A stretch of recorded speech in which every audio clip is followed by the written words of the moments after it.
0.75 metros nga distansya sa mga pampubliko nga transportasyon.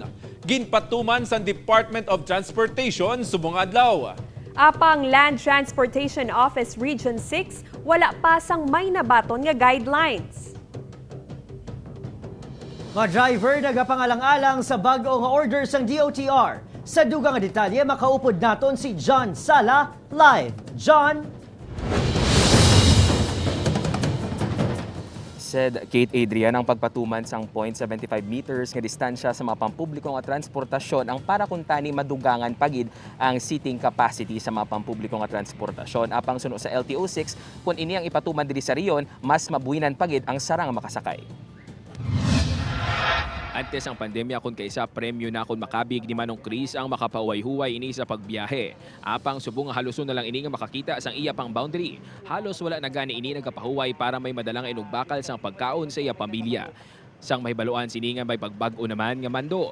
Dili na nag-umpisa ang iya pagkabalaka. Mauntat na lang guro kami biyahe makun magamol na ng tag 3-4 lang pasahero kay ti wala ging minadalon guro. Sa ginpagwang amando sa Department of Transportation, mas ginpalipot pang distansya sa mga pasahero sa pampubliko nga transportasyon. 0.75 meters nang ipatuman upisa subong adlaw. Buot silingon mas madamo kung tani nga pasaherong makasakay. Apang diri sa Western Visayas ang 1 meter nga distansya ang wala man mapatuman sa public utility jeepney. Sa baylo nagbutang na lang sang barriers. So ang separate niya sa aton is not social or physical distancing. What separates the passengers there is the plastic barrier, no? Gani ang epekto siniko ni patuman man sa riyon ang bagong orders ang DOTR mas magmailangang makasakay sa mga dipang-pasahero nga jeep. Suno sa LTO6, wala pa sila sa may nakaptan nga guidelines salin sa DOTR kung paano ipatuman ang bagong amando. What are the intentions nila sa Metro Manila may not be so applicable diri, no? Because kung makita nato ng sa pampubliko nga salakyan, especially sa aton jeepneys, plastic barriers na gani, no? Sunod naman sa grupo nga Iloilo City Loop Alliance of Jeepney Operators and Drivers Association, hindi distansya sa jeep ang ila ginaproblemahan, kundi ang kakulang sang pasahero. Pero pasahero na gamay katama, no? Kaya tinikita naton bisan subong ang jeep naton wala unod gani, no? Nagsapol subong adlaw ang Iloilo City Government LTO6, LTFRB6 nga mga transport groups para istoryahan kung paano ipatuman ang mando sa pihak nga wala pa sa guidelines sa ginpagwa ang DOTR.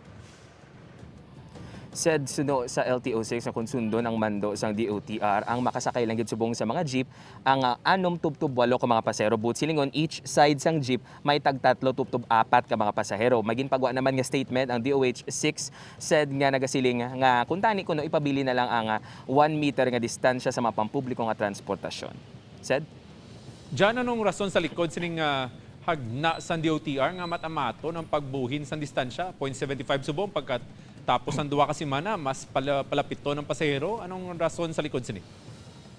Said suno sa LTO6 apisan nga wala pa sila sa may nakaptan subong nga guidelines ang ilang nga pag-intindi sa ginpagwa nga mando sa DOTR amo ang para mahagan-hagan o kung maamat-amat ang pag-normalize sa pagbiyahe sa aton nga mga pampubliko nga transportasyon but silingon kung amat-amat nga madugangan ang seating capacity o kung madugangan ang sarang nga makasakay sa mga pampubliko nga transportasyon amat-amat man nga makabango ng aton nga mga drivers. Said Madamong salamat, John Sala.